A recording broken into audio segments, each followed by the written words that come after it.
In our community, honesty and truth are the cornerstones of integrity, both as individuals and as firefighters. Accountability. Accountability keeps us grounded.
Actually, we're trying to pull off guys I went to high school.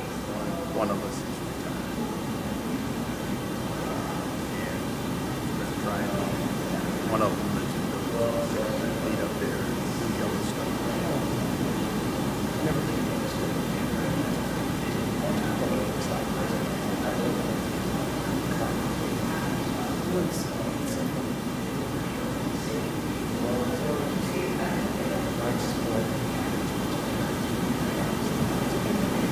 Yeah, I mean, but there's a lot to see on this continent.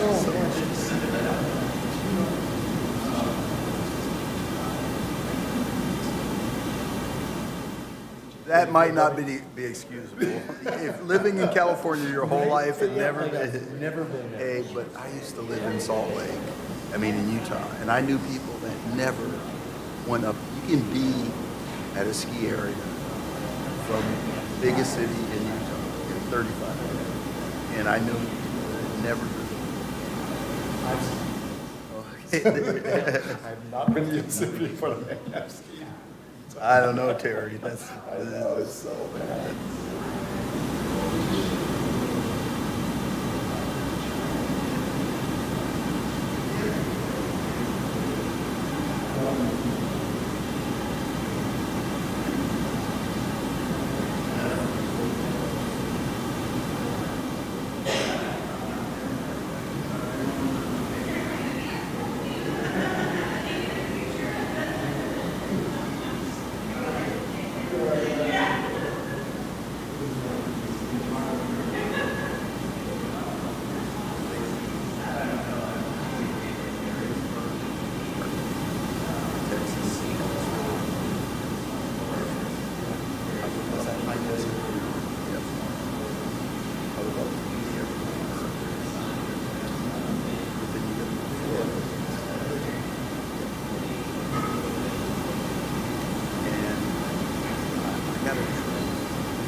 Thousand ways to have around it.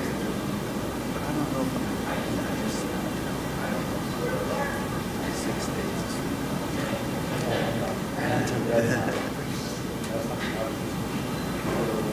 I've done it. Let's get it.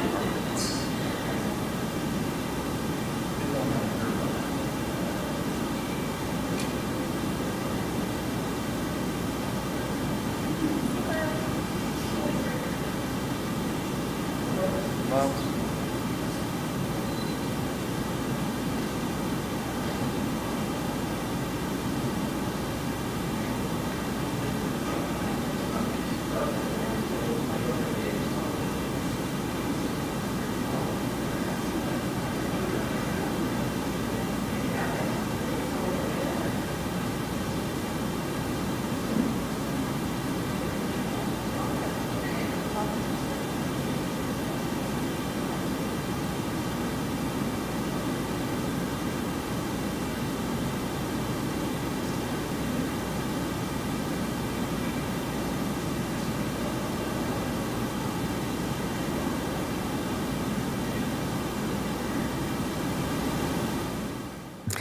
Okay, everyone, I'd like to call to order the meeting of March 12th, 2026 of the Planning Commission, and if we could have roll, please. Thank you, Chair. Commissioner Carter, Here. Commissioner Cisco. Here. Commissioner Horton. Here. Commissioner Pardo is absent. Commissioner Sanders. Here. Vice Chair Duggan. Here. Chair Weeks. Here. Let the record reflect that all commissioners are present with the exception of Commissioner Pardo. Thank you. And we have no remote participation. We have one set of minutes from February 26th, 2026. Any changes, corrections, additions? Okay, so none. So those will be approved as submitted. And now we go to public comments on non-agenda matters. This is the time that if you are in the chamber and wish to speak on an item that is not on the agenda, please make your way to the podium. You'll have 3 minutes to speak. Seeing no one rise, I will close the public comment and go on to number 5, commission business.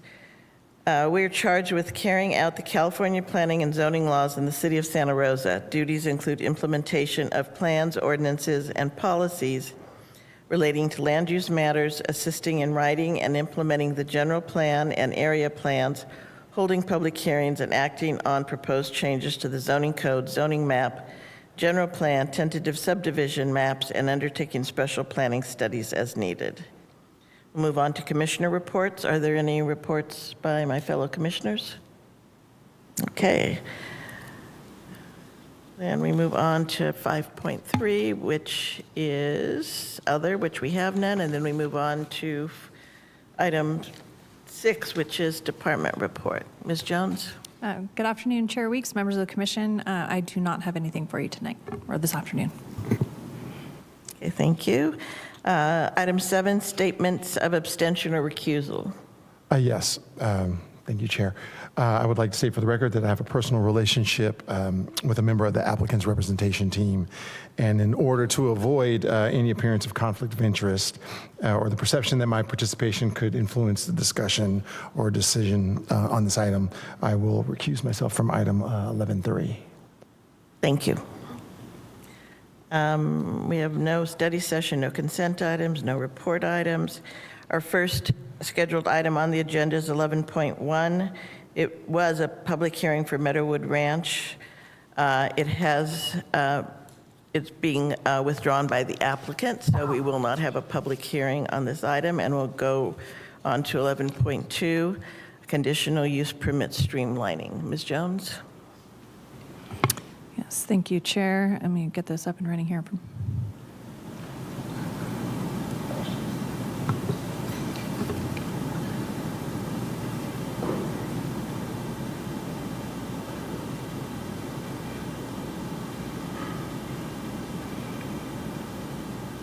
There we go. Okay, good afternoon, Chair Weeks and members of the Commission. I'm Jessica Jones, Deputy Director of Planning. So the item before you is a conditional use permit streamlining initiative. This is, the proposal is to amend our zoning code as it relates to the conditional use permit process.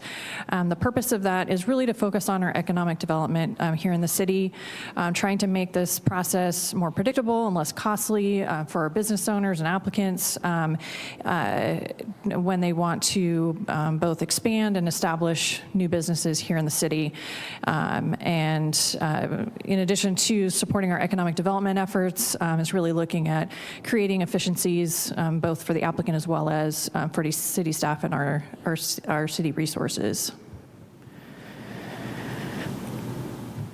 So going over a little bit of background, before I get into what's identified here on the slide, just a reminder for the commission, we have been working to try to streamline a number of our processes over the last few years. So you will recall, we started with our design review process shortly after the 2017 wildfires. During that time, we created a director level design review process, which helped to streamline some of the developments that were coming into the city at that time. Following that, we took a look at our landmark alteration process and worked to create some streamlining through that effort. And then, so now we're moving on to our conditional use permit process. So in April of 2024, the City Council adopted their 5-year economic development strategic plan. As part of that, there's a vision for that strategic plan that includes business growth, economic vibrancy and resiliency, as well as community investment. One of the actions within that strategic plan is to review and amend the zoning code where it is needed to align with economic strategies in support of development initiatives and opportunities. In February of 2025, the council adopted their priorities for the fiscal years 25 to 27, and one of the priorities within those goals was to promote citywide economic development. In June of 2025, the council adopted the General Plan 2050. As part of that includes various goals, policies, and actions within it to help promote economic development and to support the economic development strategies within the strategic plan. And we do have some very specific language in there that also talks about ensuring alignment with the general plan, the zoning code, and the economic development strategic plan. So following all of that, we started focusing on what this might look like. And so to help with that process, in July and August of 2025, we met with business owners and commercial real estate brokers in some initial presentations and meetings to try to understand how the process works for them, what works, what doesn't, how we could improve. So we took a lot of information out of those meetings to kind of help focus what we would be doing in order to streamline this process. That then resulted in a draft proposal that was ultimately uploaded to our project website, and we sent notices out to all of those who participated in those initial meetings, as well as to our Metro Chamber, the Downtown Action Organization, Railroad Square Association, Visit Santa Rosa, and we also sent out notices to all of the holders of business licenses throughout the city, which resulted in a little over 10,000 emails, just to make everybody aware of this, ask for feedback, and review of the proposed changes. So the proposal before you, I'm not going to go into detail in what was presented in your packet, but certainly happy to answer any specific questions that you have, but really just want to kind of focus on the three main areas that the CUP streamlining process pertains to. The first is the creation of the director level conditional use permit. So again, that kind of falls in line with the director level design review and landmark alteration permits that we recently created. And really it's looking at providing an opportunity for projects or new uses coming in that aren't necessarily appropriate for being allowed by right. We need to take a little bit of time looking at them, making sure that we've got neighbor compatibility, addressing parking, things like that, but aren't necessarily uses that would need a higher level of review. So our current conditional use permit process entails 2 levels, which I'm sure you're aware of. We've got the minor conditional use permit, that is projects that are reviewed by our zoning administrator, and then major conditional use permit, of course, comes to the Planning Commission. So this really provides an opportunity for something in the middle to help with that. In order to do the director level, we do have to create an opportunity for notification, so we're not doing this without any input to the community at all. So the way that the proposed language reads is that we would have a notification prior to taking action, and that would go out to property owners within 600 feet, which is similar to our existing notification requirements. And that notification would go out 14 days prior to taking action. It would let folks receiving the notice know what the proposal is, what the proposed or potential action would be, and then an opportunity to request a public hearing. So if somebody is interested and has any concerns or wants this to go for whatever reason to a public hearing, they can request that, and then it would go to the zoning administrator. So with this creation of the director level conditional use permit process, kind of the second tier of this was taking a look at all of the land use tables within our zoning code and the permitting requirements that are currently identified in there, and looking to see where we could find that efficiency and streamlining and reduce the conditional use permit level down from minor use permit down to director, major use permit down to minor, that type of thing. So that's included in your packet. And then the third piece of this was updating our temporary use permit section. There's some minor tweaks in there, but the main piece of that is providing an opportunity for pop-up retail and interim activities on vacant sites or in vacant buildings. And this is really looking at ways that we could activate areas that aren't ready for whatever reason to either develop or redevelop, but we want to provide some way to provide just additional economic activity and activate those spaces. So in doing the review of this, we wanted, again, to ensure consistency with our general plan, which I talked about earlier, as well as our economic development strategic plan. So everything that is presented before you has been reviewed and found by staff to be consistent. And just also note, in addition to working with the various businesses and organizations within the city on this, we also worked very closely with our economic development division to make sure that this would work with their goals moving forward in promoting the city. As far as public comment, as I mentioned, we did post this. It was posted in January. We did get some feedback from folks. Primarily, it was all very much in support. There were some suggested changes which have been incorporated in what is before you. We did get a late correspondence that came in, I think it was yesterday, with some additional suggestions, which I'm happy to go over with you, which we can incorporate if the commission wants to do that. But as I mentioned, generally it was support for the project, including a letter of support from the North Bay Leadership Council. So with that, it is recommended by the Planning and Economic Development Department that the commission by resolution recommend to the council adoption of the zoning code text amendments, and I am happy to answer any questions. Thank you. Are there any questions or comments from my Commissioner Cisco? Yeah, I just wanted to confirm that for the CUP streamlining where it relates to alcohol requirement reductions, that the only thing that's really being reduced are when we're looking at brew pubs, restaurants, that type of thing, and that the CUP process for off-site sales less than 10,000 square feet is not changing at all. That is correct. Okay. And then question, did you consider looking at what the requirements are for when we're considering one of these CUPs for under 10,000 square feet? There's a list of considerations looking at police statistics compared to others, none of which we can ever get. And so I'm wondering if you looked at the discrepancy between what it is what they say we do versus what it is we actually can do, and sort of remedying that with language. Yes, thank you for that question. And that is something that I know came up through this process, in particular when I was reviewing this with our internal planning staff. We did take a look at that. We know it's been a struggle over recent years. In years past, we were able to get that type, as you know, of information from the police department.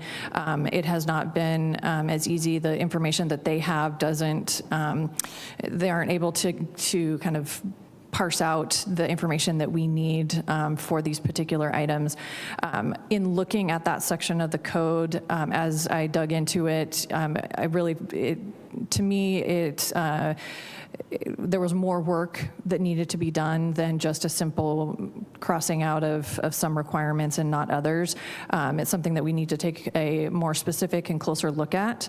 And so because this process is something that we were wanting to move forward to get rolling for our local businesses, we didn't feel that we could do that piece justice in the amount of time that we had. So we have added it to the list of policy work that we will be doing hopefully in the short term. Okay, thank you. Vice Chair? Yeah, if you could speak to the points that were raised in the late coming correspondence from Mr. Evans, and what your opinion is on those, if that would be an easy thing to incorporate.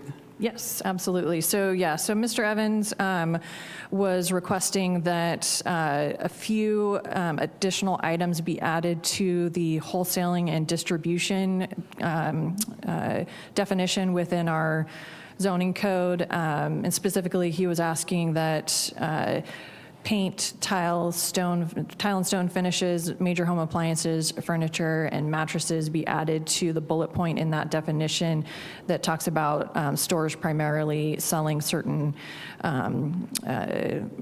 areas of that type of kind of more construction and home improvement type, bigger ticket items.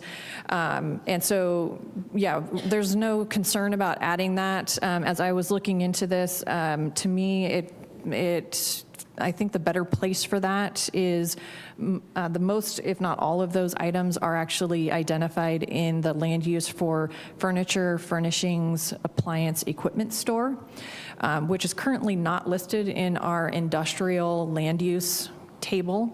It's listed in our commercial land use table. And so my recommendation would be to add that land use to Table 2-10, which is the allowed land use and permit requirements for industrial districts, and allow it as permitted by right in our business park and light industrial districts, and then not allowed in the general industrial, just to kind of keep our general industrial to that kind of heavier manufacturing type uses. Okay, thank you. So I have a question on the appeals that would go to the zoning administrator. No, I'm sorry, that if it would move up to the zoning administrator and then it would be appealed and it would come to the commission like it does now? That is correct. Okay, thank you. Any other questions?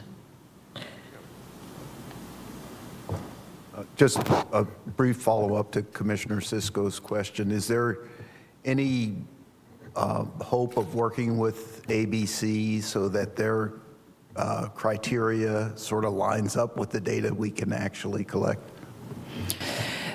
Yes, so I know we've got one item coming before you tonight. We've got another one in the works for you. So it's certainly, yes, we're going to do everything we can on our end to provide the commission with as much information as we can from both the police department as well as ABC to get you as close as we can to everything that is identified in the zoning code as being needed for your review. Okay, thank you. So with that, I will open the public hearing on this item. If you are in the council and wish to make a comment, please make your way to the podium. You'll have 3 minutes. Seeing no one rise, I'll close the public hearing on this and bring it back to the commission. Any questions before I ask somebody to read the resolution? Somebody like to enter the resolution? I will. Commissioner Sisk, or Vice Chair Duggan?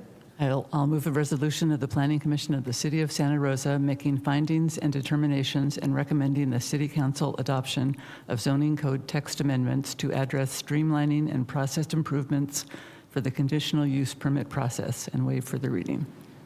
Chair Weeks, before we get a second on that, just question of the commission if you would like to add the furniture, furnishings, appliance, and equipment store use to table 2-10 of the zoning code as allowed by right in business park and light industrial and not allowed in general industrial. Is there agreement to go with that? Yeah. Okay. So are you good with that since you Yes. made the resolution? Okay.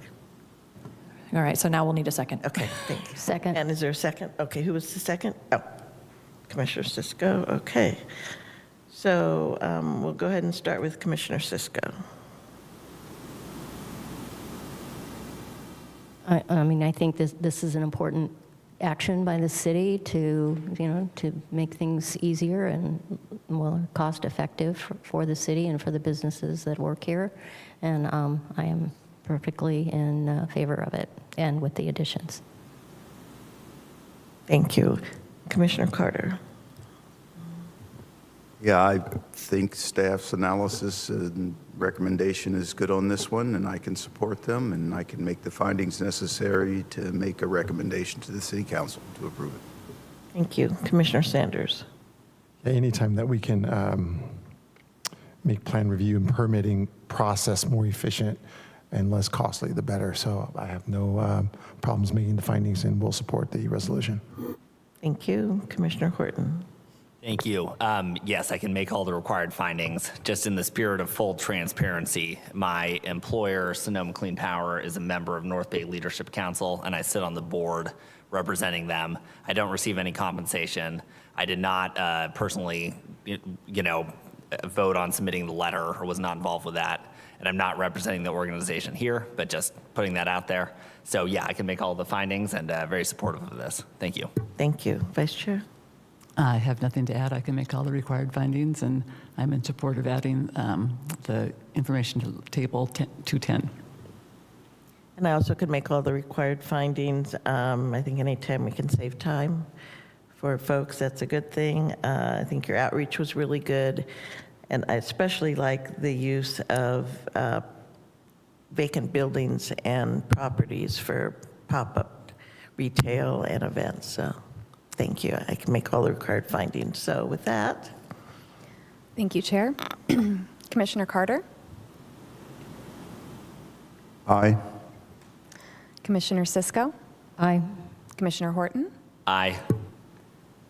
Commissioner Pardo is absent, Commissioner Sanders, Aye. Vice Chair Duggan, Aye. Chair Weeks. Aye. Let the record reflect that that passes with 6 ayes. Thank you. Thank you for your work. And with that, we'll move on to the next item, and we'll say goodbye to Commissioner Sanders.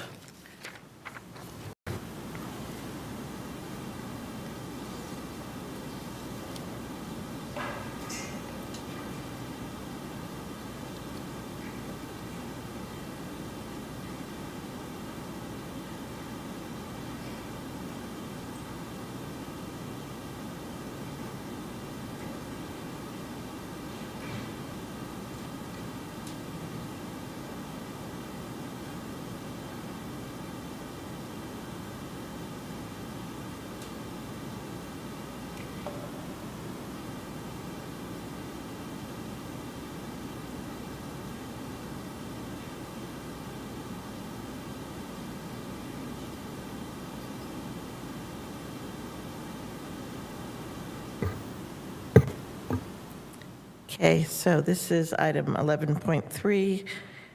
It's public hearing, MD Market, conditional use permit, 1478 Guerneville Road, CUP 24-027. It is an ex parte item, so we'll start with Commissioner Horton. Thank you. I have met with the applicant and visited the site.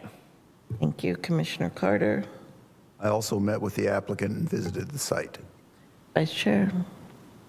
I visited the site and met with the applicant. Commissioner Cisco. I actually met with the applicant like a couple of years ago before the general plan update, and there was still the consideration of the general plan amendment, so I haven't met with him recently, and I have visited the site. And I also met with the applicant and spoke to a neighboring business owner and visited the site. So with that, Ms. Tumians.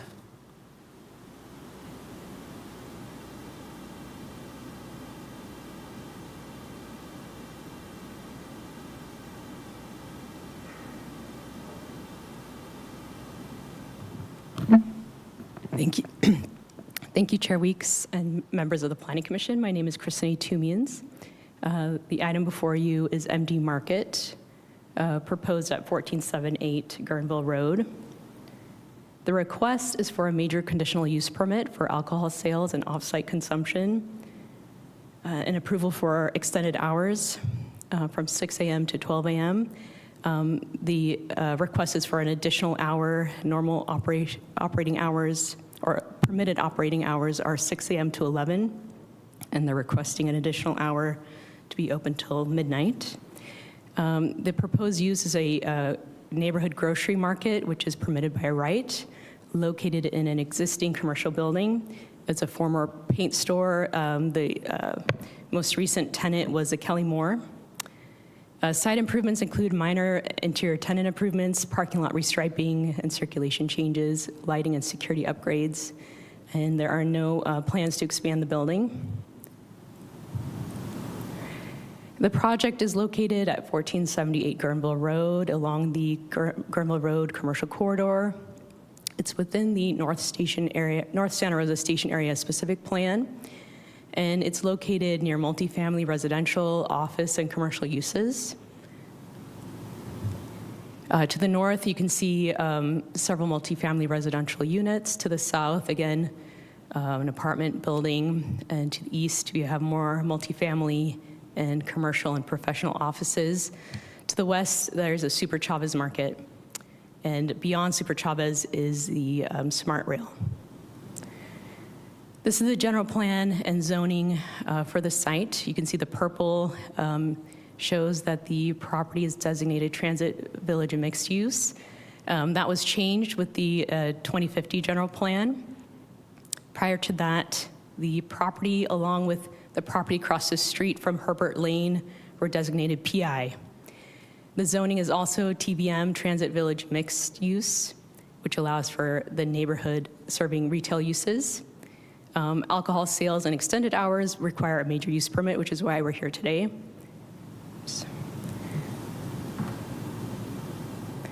And just to give you some project history, on June 3rd, 2024, the applicant submitted their application. At that time, the property was zoned and designated PI. The notice of application was mailed on July 5th of 2024.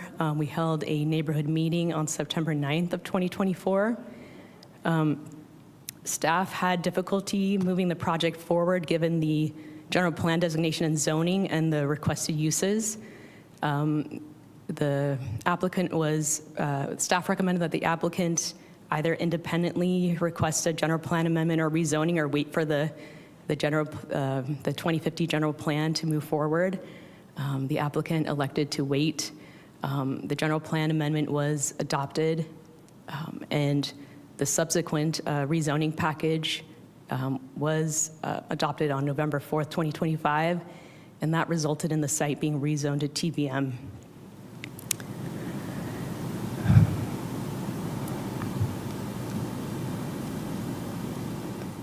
So under the zoning code, the commission's review focuses specifically on alcohol sales and extended hours.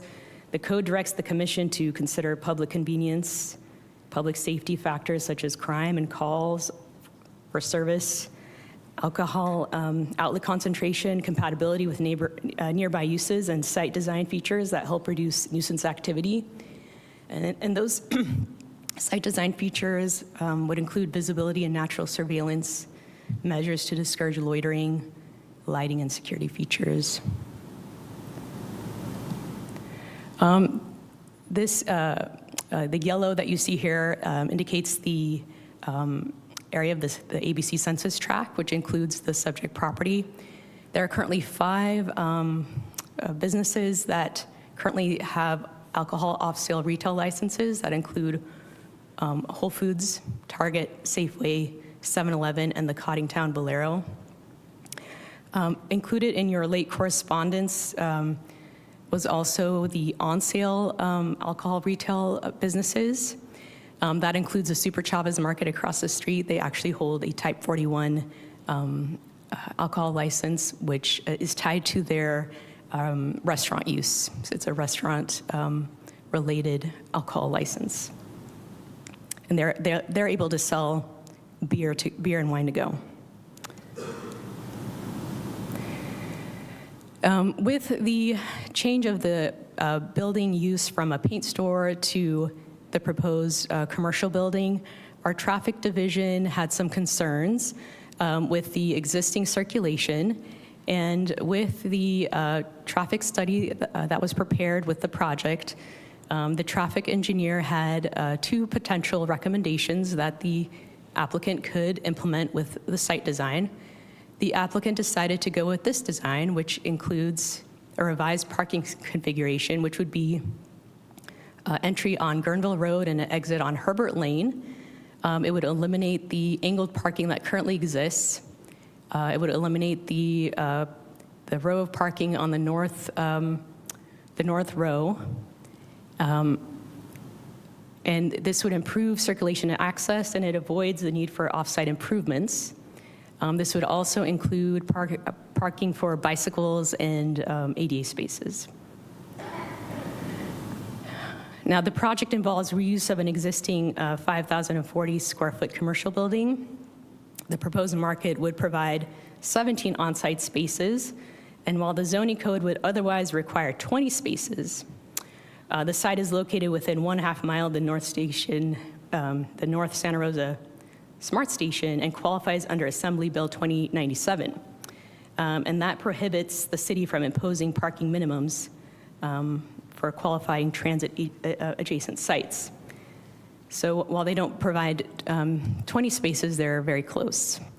This aerial shows what the existing parking configuration looks like. So you can see the angled parking, the 2 rows to the north and south. And this is what it would look like with the change.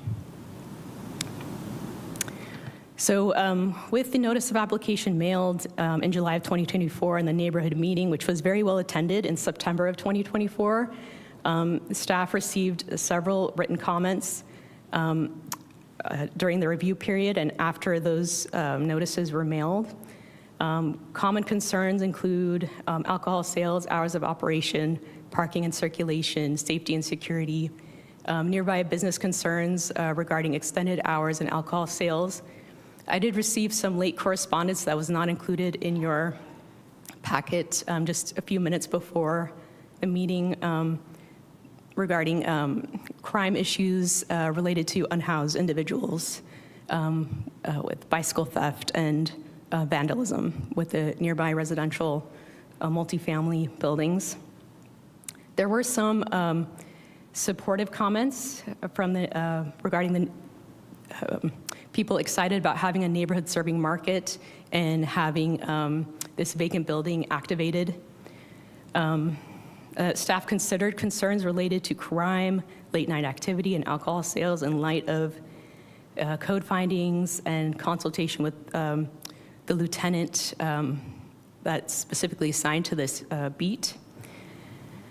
Recommended conditions of approval include exterior lighting, surveillance cameras, on-site management presence, and operational standards intended to discourage loitering and reduce nuisance activity and protect nearby residential uses. So these were some of the issues that we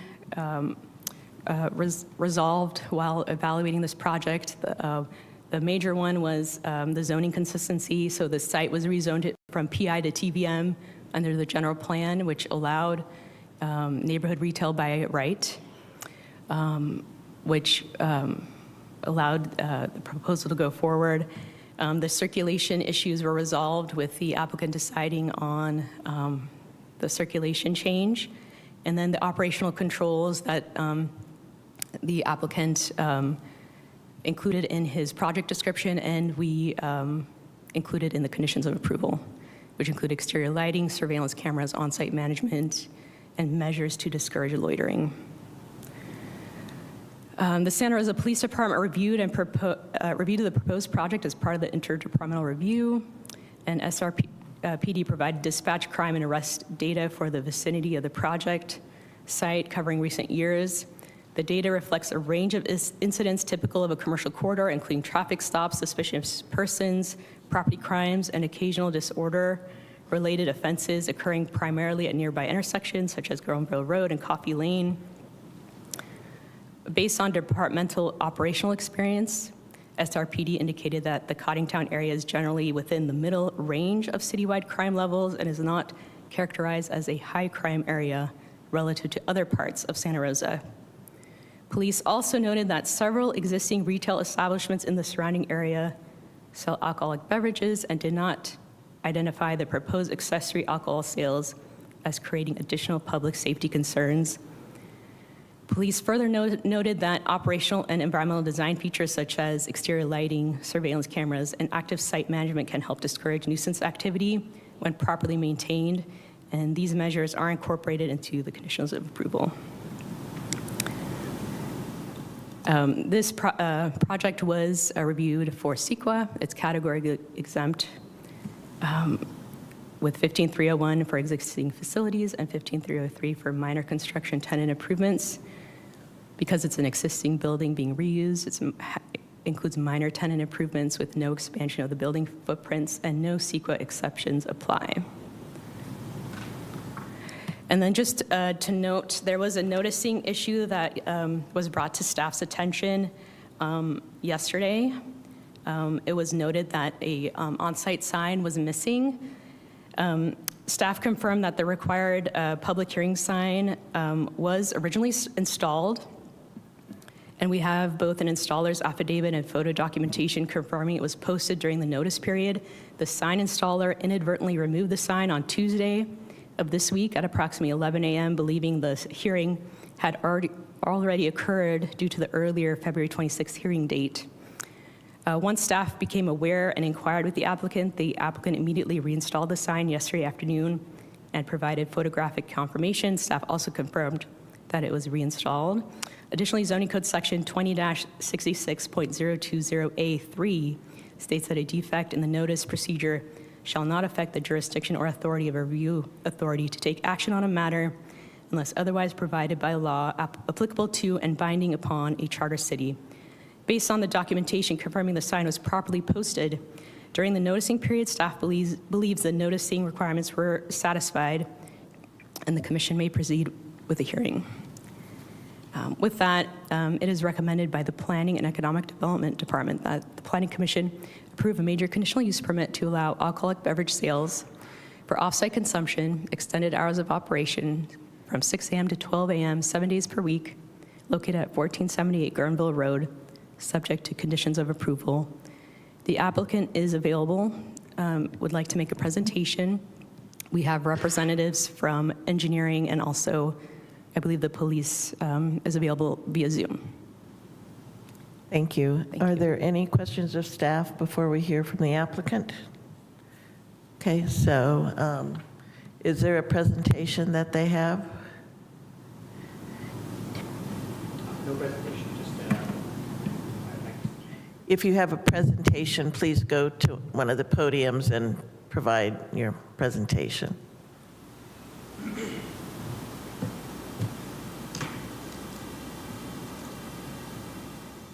And you may want to raise the podium a little bit. There's a button on the other side.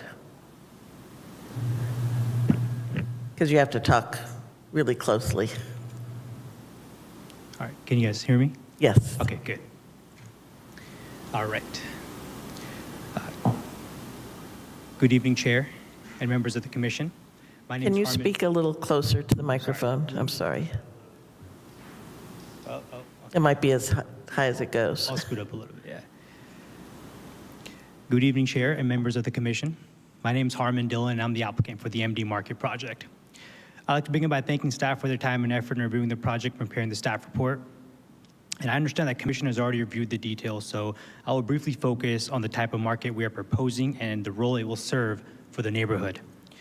Our goal is to operate a neighborhood market that provides a wide range of everyday food items, household necessities for nearby residents. The store will carry a variety of groceries and prepared foods so people can easily pick up items they need close to home. For example, we plan to carry dairy products such as milk, butter, yogurt, cheese, half and half. We offer canned goods such as soups, vegetables, beans, pasta sauce, condensed milk, and many other organic products, non-organic products, grocery items that families commonly buy, such as breads, pasta, and much more. We'll also offer refrigerated and prepared food options, including deli meats, sandwiches, wraps, quick meal items.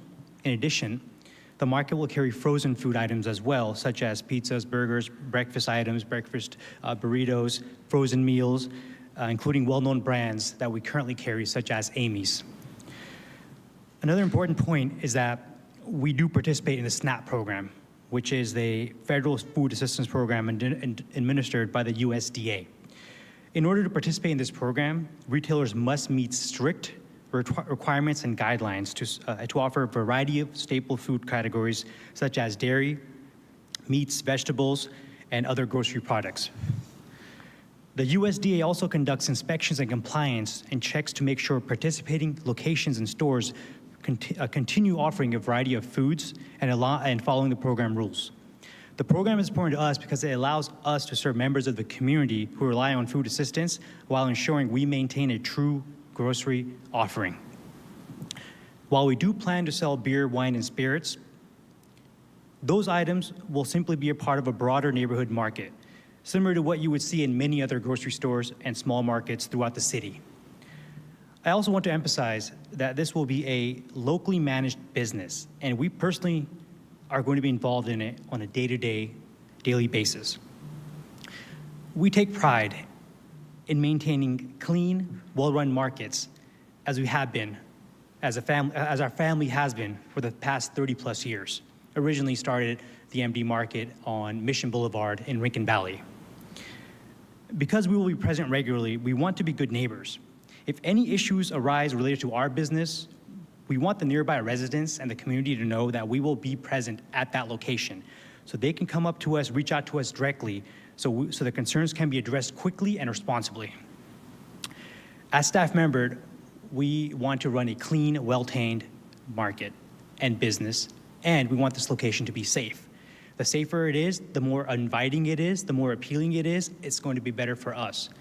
We do not tolerate any loitering, we do not tolerate any sort of nuisance that will disturb our business or the community. We have been operating 15 plus locations in Sonoma County for the past 30 years, and our landlords and the community have been very supportive and have seen us succeed. We have already been established in many neighborhoods, such as Rincon Valley, Bennett Valley, Windsor, West County, Occidental, Grayton, and we have been there for numbers, and some places over decades, and the community has been very supportive of us, and we've always gotten positive feedback.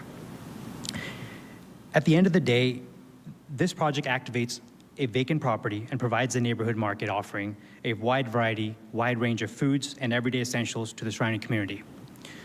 So thank you so much for your time and your consideration, and I'm available to answer any and all questions that Commission may have. Thank you. Any questions of the applicant? Okay, so why don't you take a seat for now? And thank you. I will go ahead and open the public hearing on this item. If you're in the audience and wish to make a comment, please make your way to one of the podiums, state your name for the record, and you will have 3 minutes. There is a countdown timer right there. Okay. Hi, my name is Steph Curry. Oh, excuse me. My name is Dr. Les Shipley today, and I'm an optometrist who has a building at 1430 Guerneville Road right next to the old Kelly Moore Stadium. I'm here I'm here to protest allowing MD Liquors to open in that store, not allow them to have extended hours from 6 a.m. to midnight. Now, I've sent email to the Planning Commission but I wanted to summarize the reasons why they should not be allowed to sell alcohol, and especially not with extended hours. First, the area is for professional buildings with medical offices and other professional businesses. MD Liquors does not fit in with those professional businesses. Two, there's apartments right behind that building, immediately behind that have had problems with crime. Specifically, they have outdoor mailboxes that have been vandalized, and other crimes. According to police reports, stores like MD Liquors attract people who commit crime and can make it unsafe.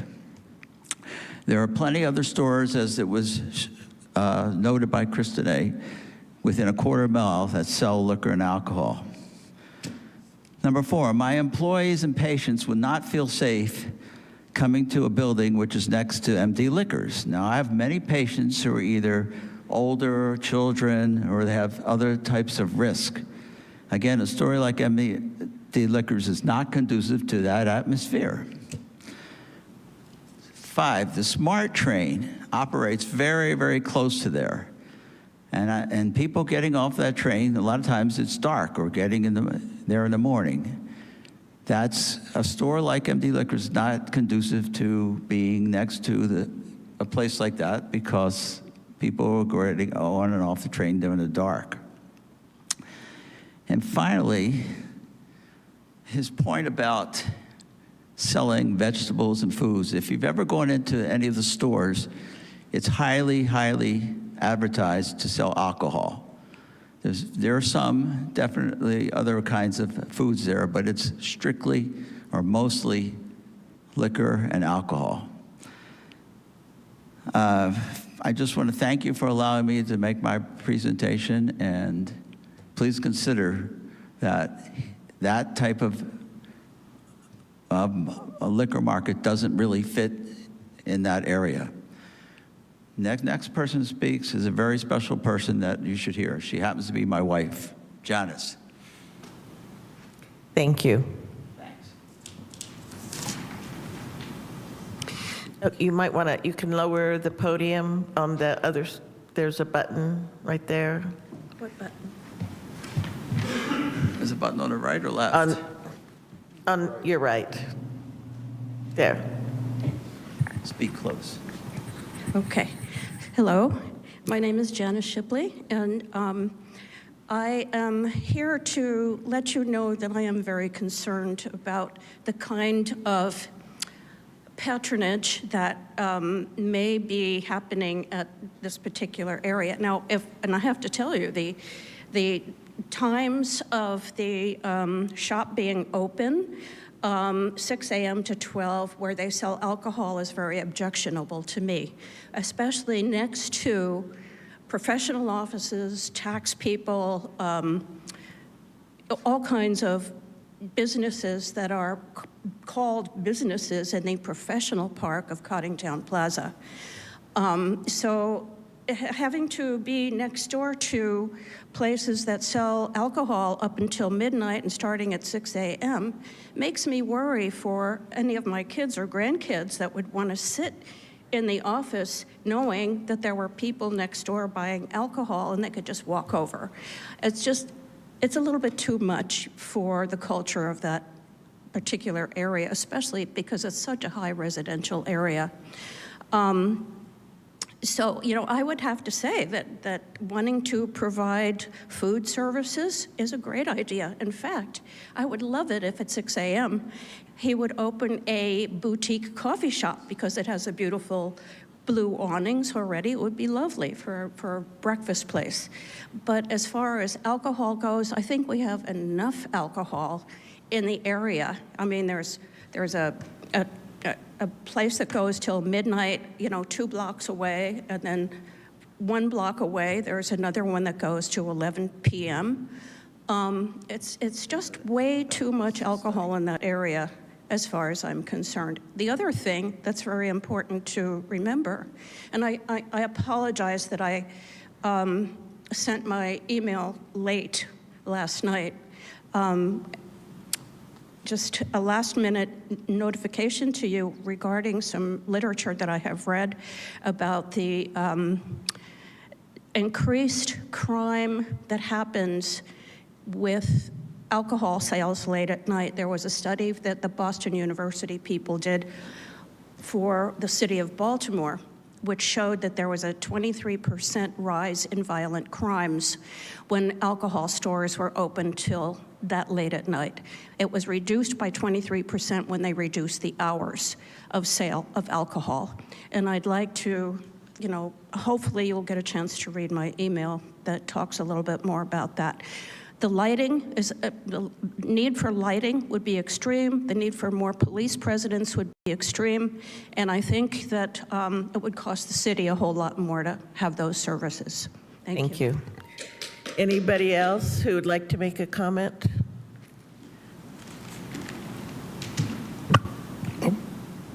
Good evening. My name is James Nobles.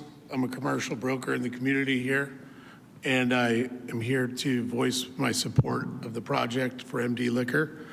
I have followed the project closely and heard and read some of the concerns of the community, and I thought it was a really important thing to consider for this particular project is the quality of the operator. I believe that in these kinds of scenarios that is an important factor to consider in the safety and success of an operation like this. The operator has a strong reputation for running professional, well-managed establishments and being a responsible member of the community. Excuse me. That kind of active management will improve the safety with the oversight, the lighting, security, and measures in place. And the site will be monitored and active in the evening rather than sitting underutilized. I also want to point out that I think it is a use that is consistent with the new general plan and ultimately will be a positive establishment supporting the retail commercial uses and as well as the train users. Thank you. Thank you. Any other comments? Okay, so with that, I will go ahead and close the public hearing and bring it back to the commission. I have a couple of questions, and then I'll open it up to my fellow commissioners. Our role is not to approve the market. It is to approve the conditional use permit related to the alcohol sales. Is that correct? That's correct. The retail, the market is permitted by right. So the items before you are the alcohol sales and the extended hours of operation. And the normal hours of operation permitted by right are 6 to 11, and they're requesting to operate from 6 to midnight. Thank you. I think that was it for now. I may have some questions for the applicant, but I want to hear what my fellow commissioners have to say. So, Commissioner Cisco. I have a couple of questions for the applicant. Okay. Mr. Dillon, then. And we'll start with you, Ms. Cisco. So could you explain the reasoning behind your request for the extended hours? Yes.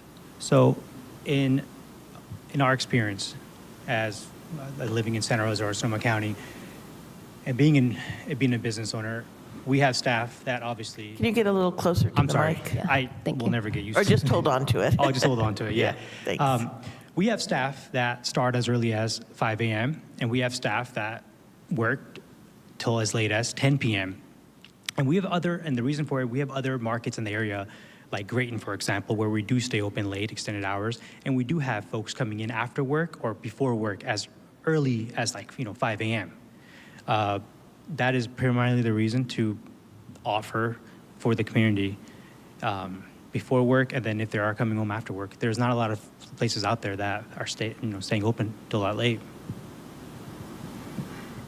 Okay, and then do you have an idea of how much square footage in your store will be related to market use versus alcohol use?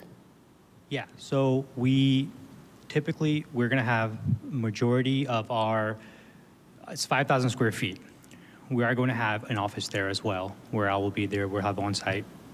And as far as the food item goes, we're going to have mostly all of the middle area is going to be food, and anything alcohol related will be on the side.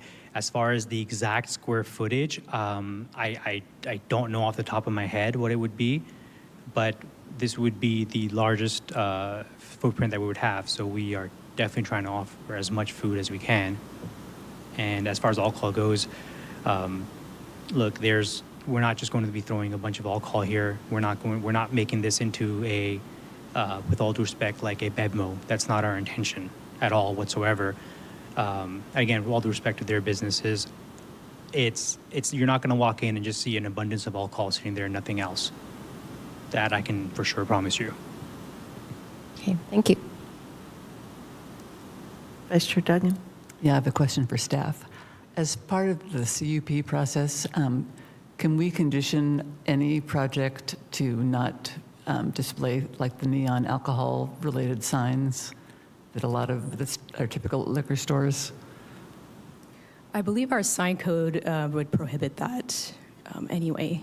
Even inside the windows of a Yeah, it would not. That our sign code prohibits those type of signs. Okay, because you do see them all over town, but If you see those, our code enforcement operates on complaint basis. So, okay. Thank you.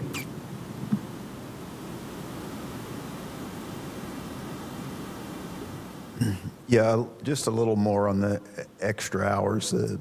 What we see from ABC and our own codes talk about need or convenience for liquor. Has there been any demonstration of extra convenience for the extra hour? I understand the applicant's position on his staffing, but does it really add to the neighborhood functionality?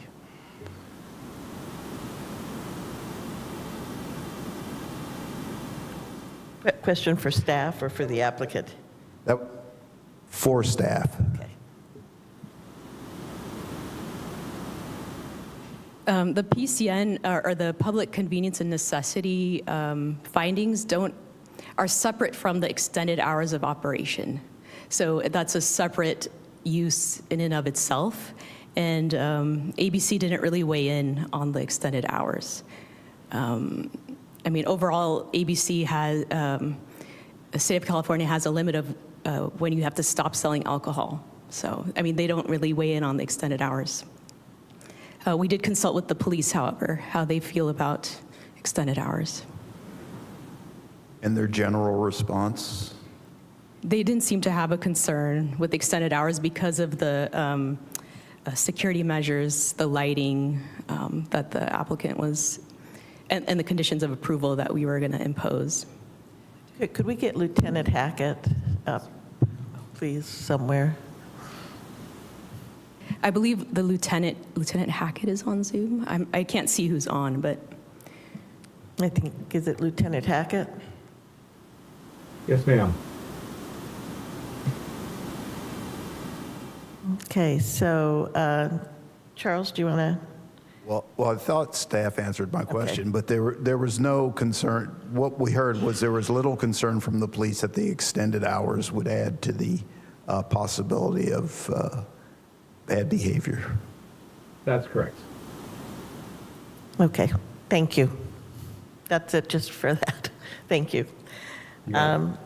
Any other? Okay.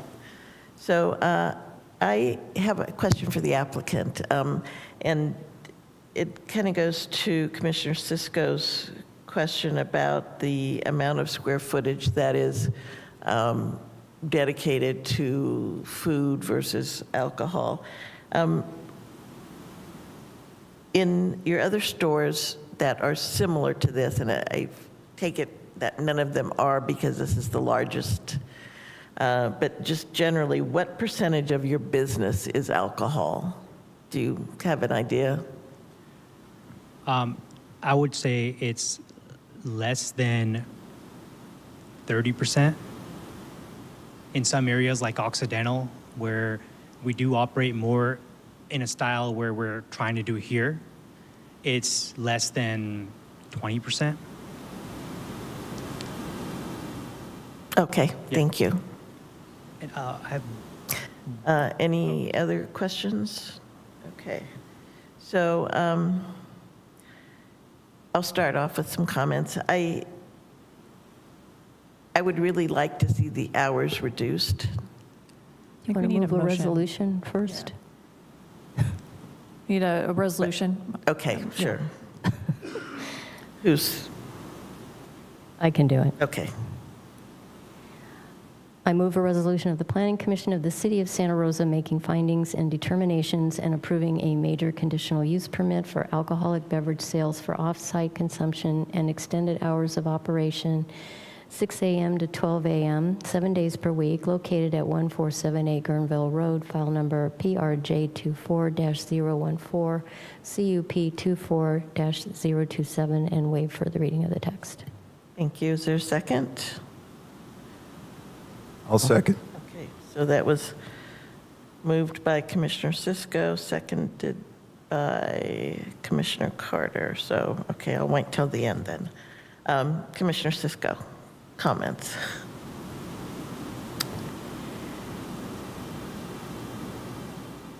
Well, I want to repeat again what my concern is between the discrepancy of what it says we look at and what we actually can look at when we're reviewing these kinds of cases. And just put out a request because, Commissioner Carter's point, there's also a big discrepancy between the ABC areas and the beat areas of the police department.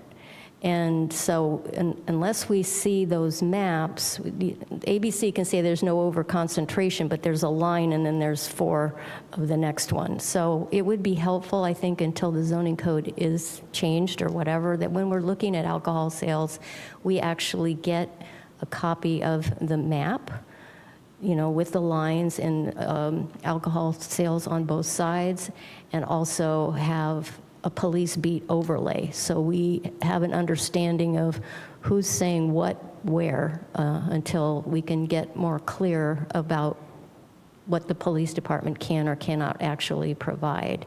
So that's just a suggestion before, since we're going to be seeing more of these, that would be helpful, I think, to the commission in order to kind of find our way through this.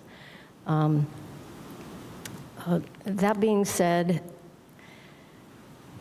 I'm not wild about the extended hours of operation, but when I look at alcohol sales, I'm always looking for where are the dead spots that nuisances can occur as a result of the off-sale uses. And when I look at this site, the site is the dead spot in this neighborhood. It is a nuisance just by virtue of being empty. I think the fact that it would be populated and, there's going to be an administrative piece there, a manager on site, lots of lighting, activity, takes away from the nuisance in terms of what that neighborhood is probably experiencing. Hard to tell with 100 pages of police statistics that we looked at and what they actually mean. But that's my sense, is that the reasoning that activating that building will actually decrease the nuisance in the area. And so, I'm a little torn on the extended hours. Again, if it's populated, it's lit, I'm torn, so I'll listen to what other people say, but I'm going to be in favor of this application to be able to make the findings and get my request on record for further the next time we have to review one of these. Thank you. Well, I am in agreement that activating this building is going to help this neighborhood a lot. But I do think one of the dead spots is very nearby, and if the Super Chavez market closes at 9 p.m., people can go to this market, buy alcohol, and go to the bike path behind the market and create a nuisance there. And I am in favor of reducing the hours if that's possible. I also asked a question about the neon lights because I did go to one of the MD markets on 3rd Street in Fulton, and it looks for all the world like an alcohol store. It does have food products inside, but every window has a neon light from a beer wine distributor.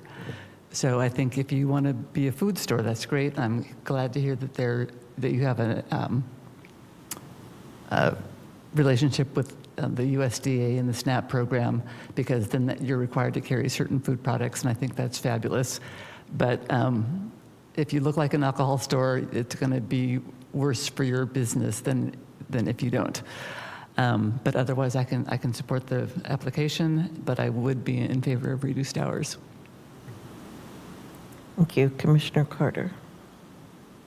Yeah, my view is very similar to my colleagues. I generally support the application and staff's recommendation.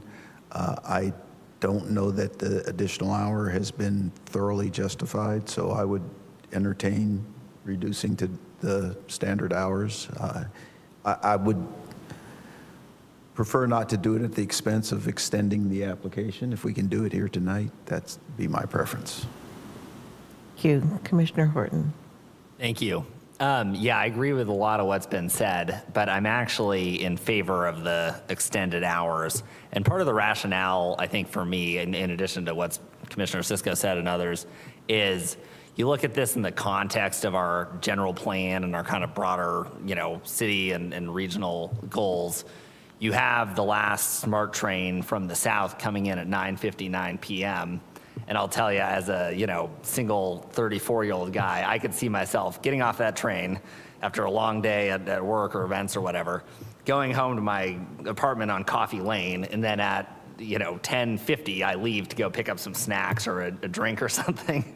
And it'd be really nice to have that extended hour market there in the context of, I think, what we're trying to do, which is create this mixed use transit village with high density housing and a little more diversity of uses and walkability. And so I think this is just the kind of thing that I'd like to see there. And then I also think, I'm comfortable with, I agree that it'd be better to have better data about what the impacts of the alcohol would be. But to the extent that we have what we have, the police are saying it's not a problem. So if we're going into the realm of sort of speculation here, and I'm not saying that critically, but just to the extent that we're, maybe drawing inferences, like, I think the people who are going to be drinking in the ditch off the bike path can get there before 11 p.m., right? I don't see that being the people who are negatively impacted by the shorter hours. I think it really is the person in the community who's sort of living that slightly unconventional lifestyle, but who could benefit from this kind of more like, again, mixed use sort of later night lifestyle. So thank you. Thank you. I am in favor of the project, but would like to see the hours reduced, and whether they are put back to 11 or 10 or 9. I think, actually I'd like to see 10 o'clock, but I'm not sure what we can do. I think it's 11. I'm seeing nods. Permitted by right is 11. Okay. Yeah. So my proposal would be that the hours be from 6 to 11. And yes.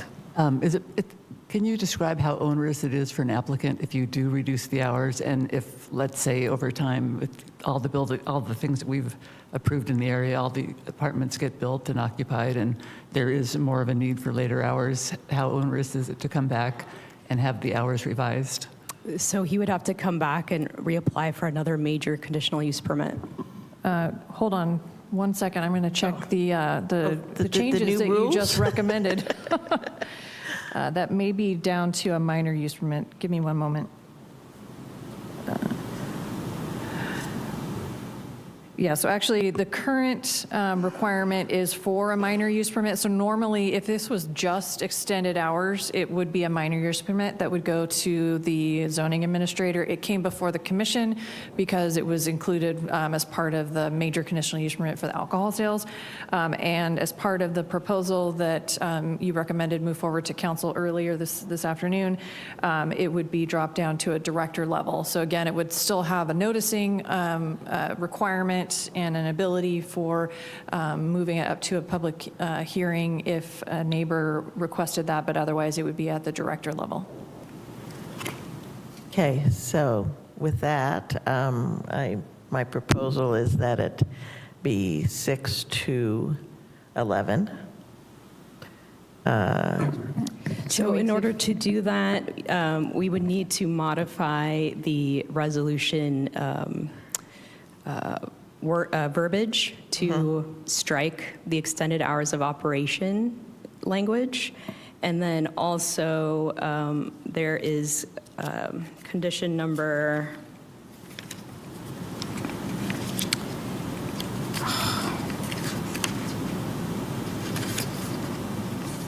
sorry.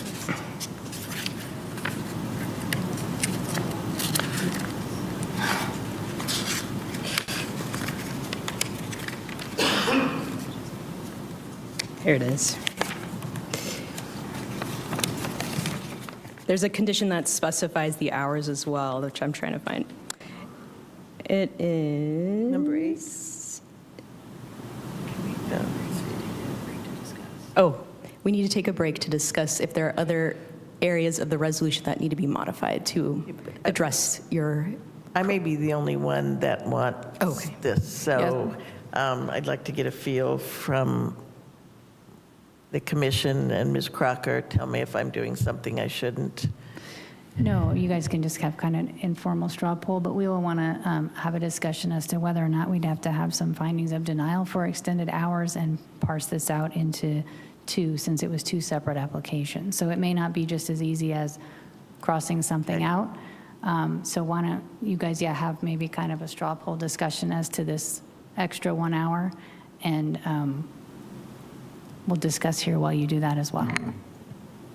So, since it's just an extra hour, and I was thinking it would be more like the Chavez Market, but it can't be, so I'm thinking... Yeah, I'm kind of in alignment with Mr. Commissioner Horton, so I would probably just go with the extended hour as it stands based on, how he stated what we're trying to do, what we're trying to activate, and that it is close to the SMART train. So that's where I would stand. Yeah, I don't want to overwork this, and I think Commissioner Horton made some good points in the spirit of young new urbanism, and I could live with that extra hour if it's going to be onerous to change things. Okay. I'm also in agreement. Okay, so I withdraw. And so we've all said that we are supportive and can make the findings. So I believe, unless staff tells me otherwise, we have a vote.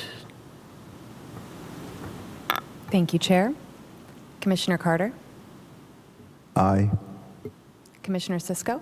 Aye. Commissioner Horton? Aye.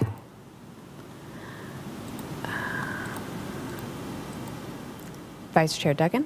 Aye. Chair Weeks? Aye. Let the record reflect that that passes with 5 ayes. 6 ayes, right? Yeah. 5. Oh, that's right, the other one left. Sorry. Okay. Please note this action is final unless an appeal is filed with the city clerk's office within 10 calendar days of today's decision pursuant to zoning code section 20-62.030. And with that, I will go ahead and adjourn the Planning Commission meeting. Thank you.